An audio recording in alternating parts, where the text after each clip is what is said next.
Assalamualaikum warahmatullahi wabarakatuh. Bagaimana kabar pada hari ini? Baiklah, pada pertemuan kali ini kita akan membahas mengenai penyalahgunaan teknologi informasi dan komunikasi, setelah pada pertemuan sebelumnya kita membahas mengenai manfaat dari penggunaan teknologi informasi dan komunikasi. Tentu saja kalau kita lihat dari penyalahgunaan tersebut tentu akan menghasilkan atau memberikan dampak yang merugikan, baik bagi pengguna teknologi tersebut maupun bagi pihak lain.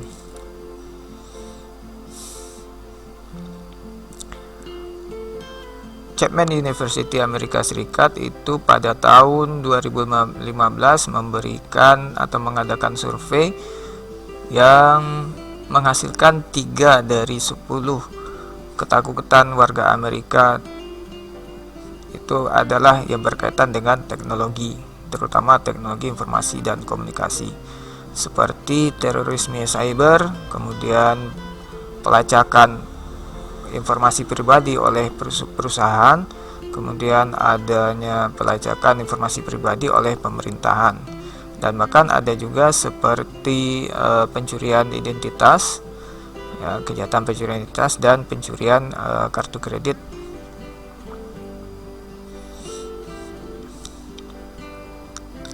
Penyalahgunaan teknologi informasi dan komunikasi kita lihat itu berdasarkan sasarannya, yaitu ada yang menyasar pada personal atau pribadi, menyasar kelompok, instansi atau sebuah lembaga, dan bahkan juga menyasar negara.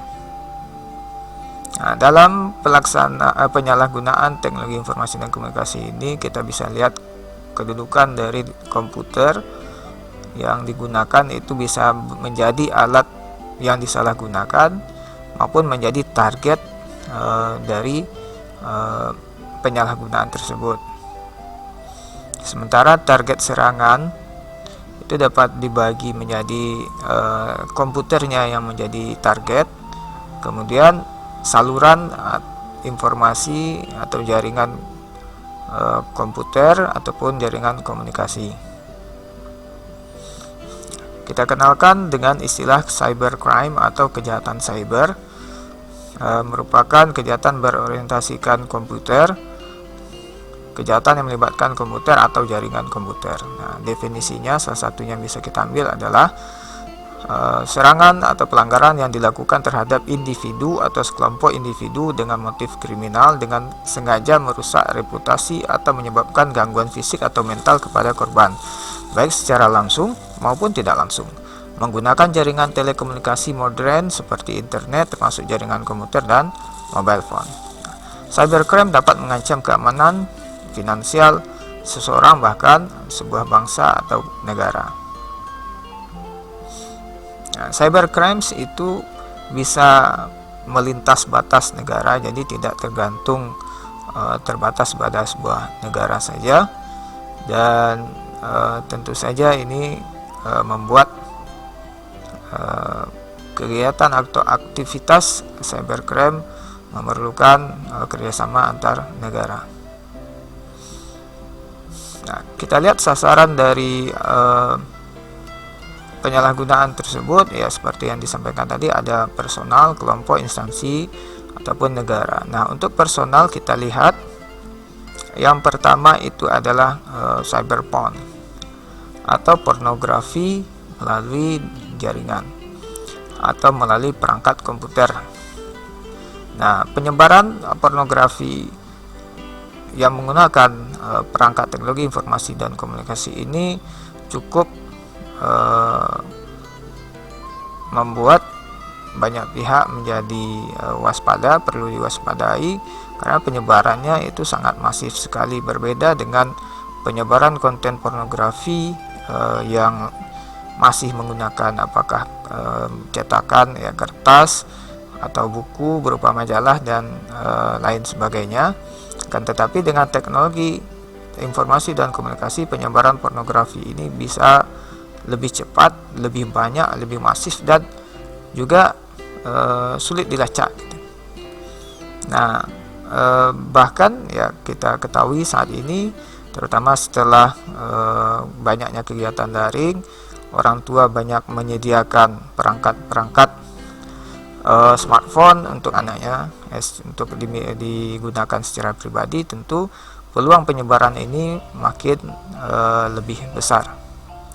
Nah, didasarkan di jumlah website ya, ada sekitar 12% dari keseluruhan jumlah website yang ada di internet itu merupakan website pornografi, dan ini juga merupakan sebuah industri yang menghasilkan pendapatan yang cukup besar.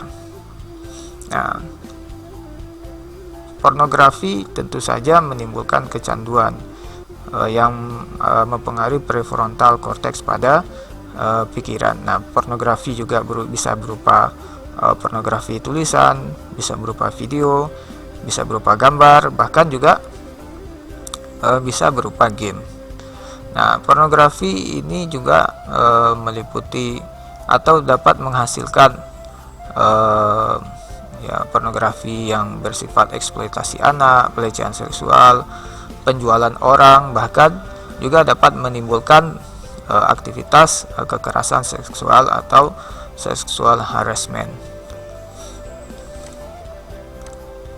Nah, kita lihat dari statistik pornografi ini ya, disampaikan seperti yang disampaikan tadi, ada 12% dari website atau situs di internet itu adalah situs pornografi. Bahkan setiap detiknya ada sekitar $3.000 ya, $3.000 dikeluarkan untuk aktivitas pornografi. Nah, kemudian juga bahkan untuk pendapatan pornografi itu di Amerika Serikat itu mencapai 2,84 miliar dolar Amerika. Untuk di dunia itu mencapai 4,9 miliar dolar Amerika Serikat. Kita lihat ini beberapa berita ya, judul berita-berita yang berkaitan dengan pengaruh dari aktivitas pornografi yang diakibatkan Nah, berikut ini kita lihat beberapa judul berita yang berkaitan dengan pengaruh dari pornografi.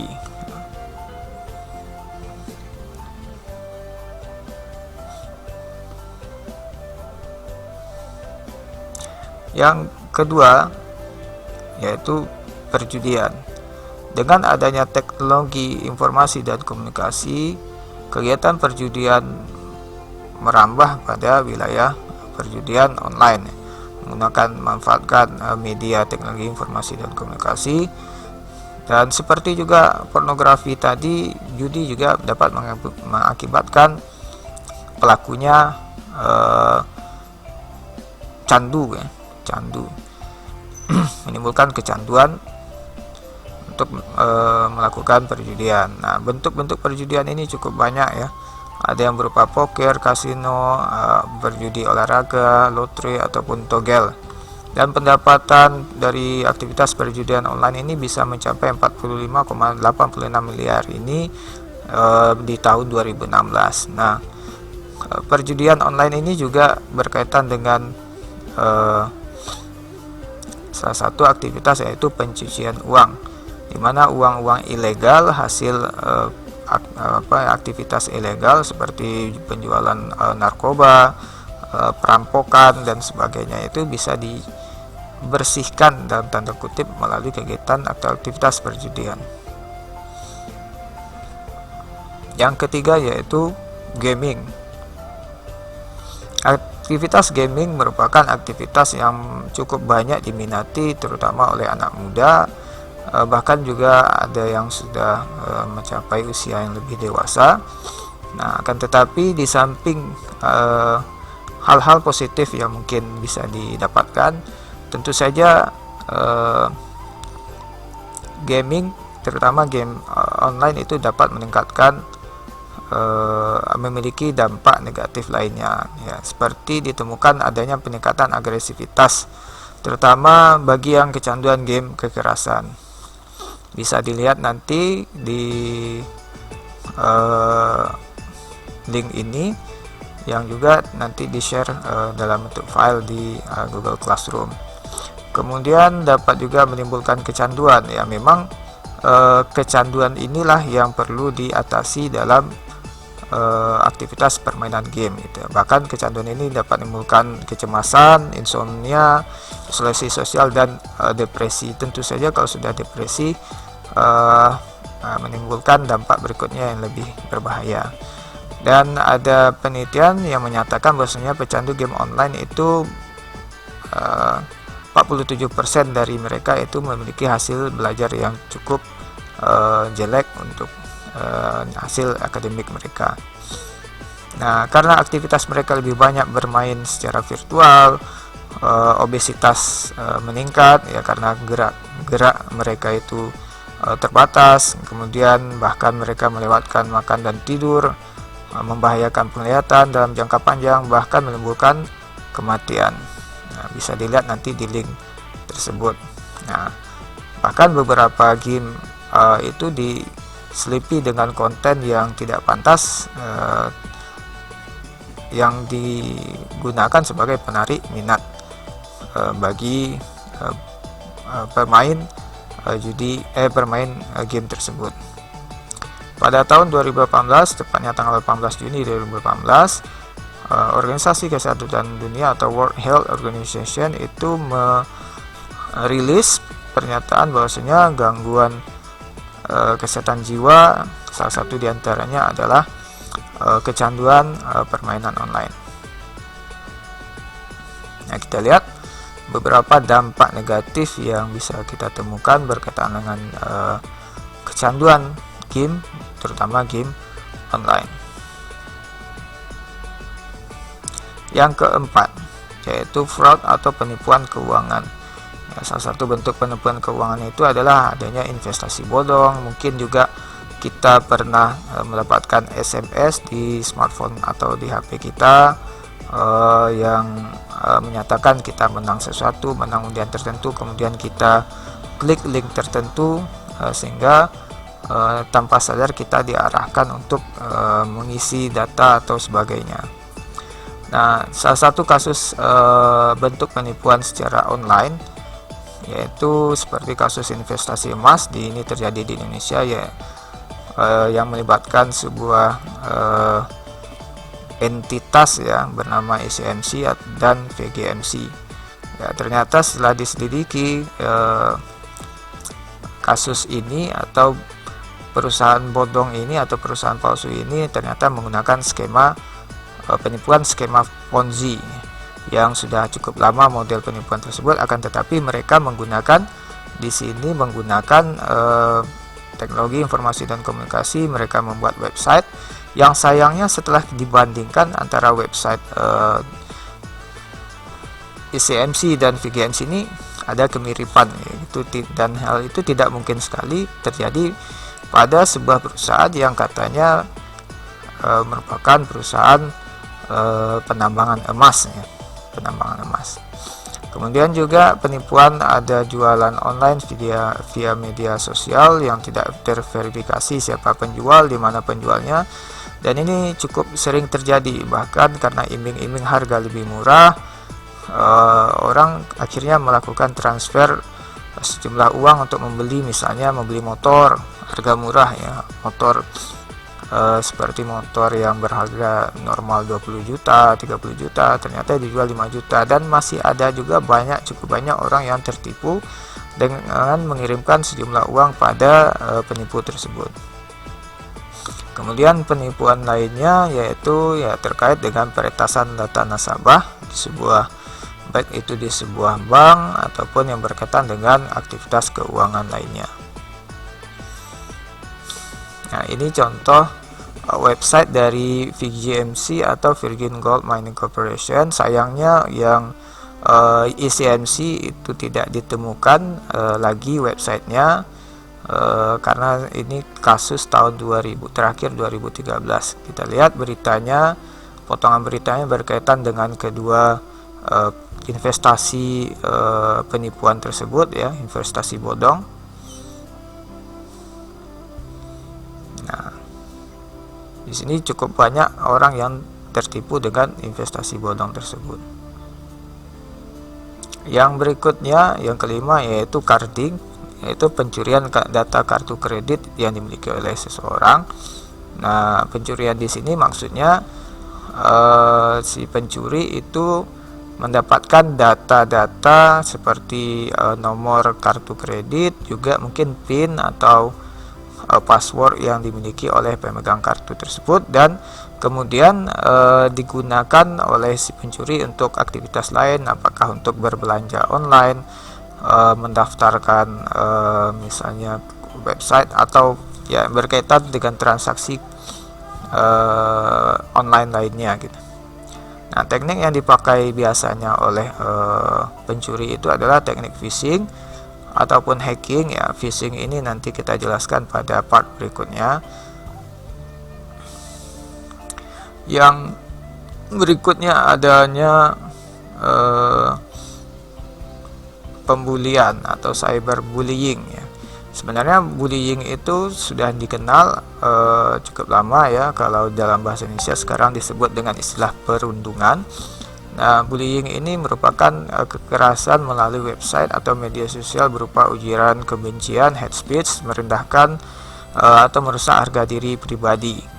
Nah, bahkan dampak terburuk dari bullying ini juga bisa menyebabkan kematian. Salah satunya apakah diakibatkan oleh aktivitas fisik yang dilakukan oleh pembuli, maupun juga depresi bagi yang menerima bulian tersebut, sehingga lebih memilih untuk bunuh diri gitu. Nah, kita lihat ada 4 perilaku anak ya, perilaku buruk anak dalam berinternet ya. Yang pertama itu adalah cyberbullying ya, mengejek, intimidasi secara verbal melalui media internet. Berikutnya hoax atau berita palsu ya.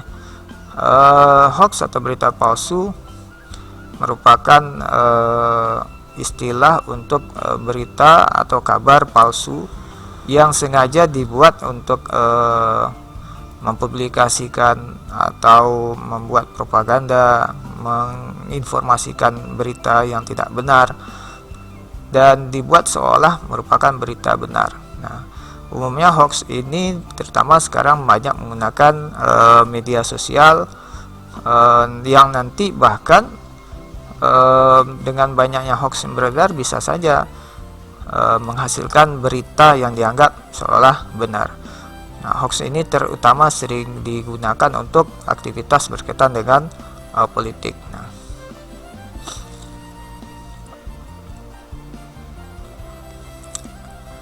baik, untuk mencegah penyalahgunaan tersebut, terutama untuk kita pribadi ya, terutama seperti pencurian data tadi, yang jelas yang pertama, jangan gunakan password yang mudah yang mudah ditebak. Kemudian jangan sembarangan klik lampiran. Jika ada yang mengirimkan lampiran-lampiran tertentu, jangan mudah untuk mengklik jika kita tidak tahu sumbernya. Kemudian kalau kita di rumah ya, atau menggunakan smartphone pribadi ya, jika tidak ada kebutuhan kita terkait dengan internet atau jaringan internet, sebaiknya dimatikan.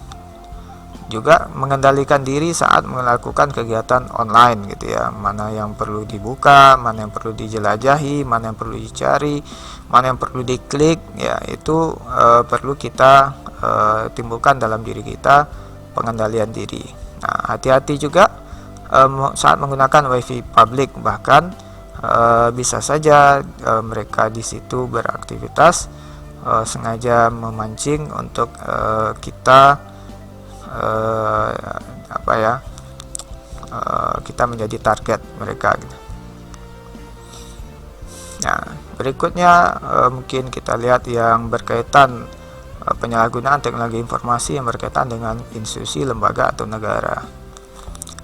perangkat teknologi informasi dan komunikasi dapat juga digunakan untuk sebagai alat perang ya. Beberapa kasus yang mungkin pernah dikenal seperti adanya serangan cyber di Estonia, kemudian ada di Burma, kemudian ada antara Jepang dan Korea Selatan, kemudian Singapura pernah diserang oleh entitas bernama Anonymous ya. Kemudian ada serangan terhadap Israel, kemudian ada juga perang Rusia melawan Georgia. Ya, beberapa yang ini yang terdata. Bahkan bisa jadi saat ini terjadi perang-perang cyber yang tidak kita ketahui atau tidak diketahui secara publik. Dan berikutnya penggunaan teknologi informasi dan komunikasi untuk aktivitas mata-mata atau spionase. Ini cukup banyak sekali kasus-kasusnya. Bahkan di Indonesia sendiri pernah ada terungkap kasus spionase yang dilakukan oleh sebuah negara melalui kedutaan besar mereka terhadap istana Presiden Republik Indonesia. Terorisme cyber ya. Cyber terorisme adalah penggunaan internet untuk melakukan tindakan kekerasan yang mengakibatkan atau mengancam hilang nyawa atau kerugian fisik yang signifikan. Nah, ini biasanya juga berdampak secara menimbulkan ketakutan massal terhadap rakyat atau penduduk sebuah daerah. Motivasinya banyak, ada terkait dengan politik, bahkan keagamaan atau ideologi. Nah,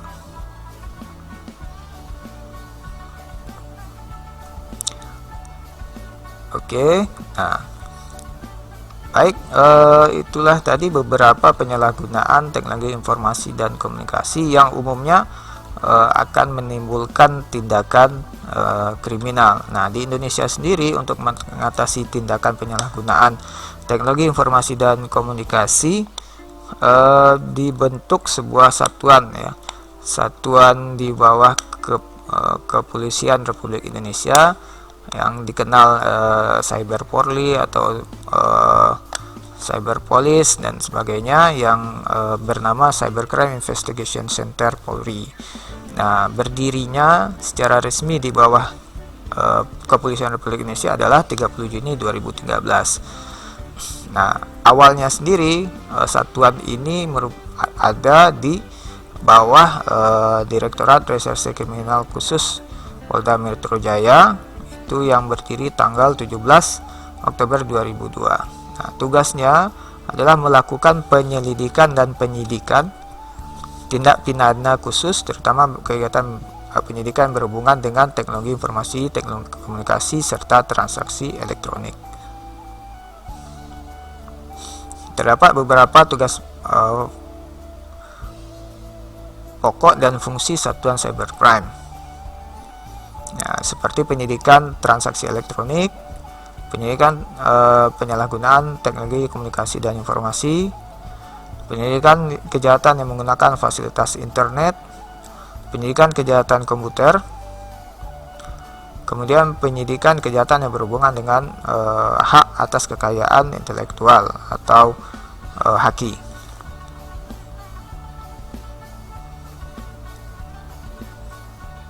Baik, itulah bagian pertama dari pertemuan kita terkait penyalahgunaan teknologi informasi dan komunikasi. Insyaallah nanti kita sambung pada bagian kedua, yaitu bagaimana atau bentuk-bentuk serangan cyber tersebut. Sampai bertemu di video dan materi berikutnya. Assalamualaikum warahmatullahi wabarakatuh.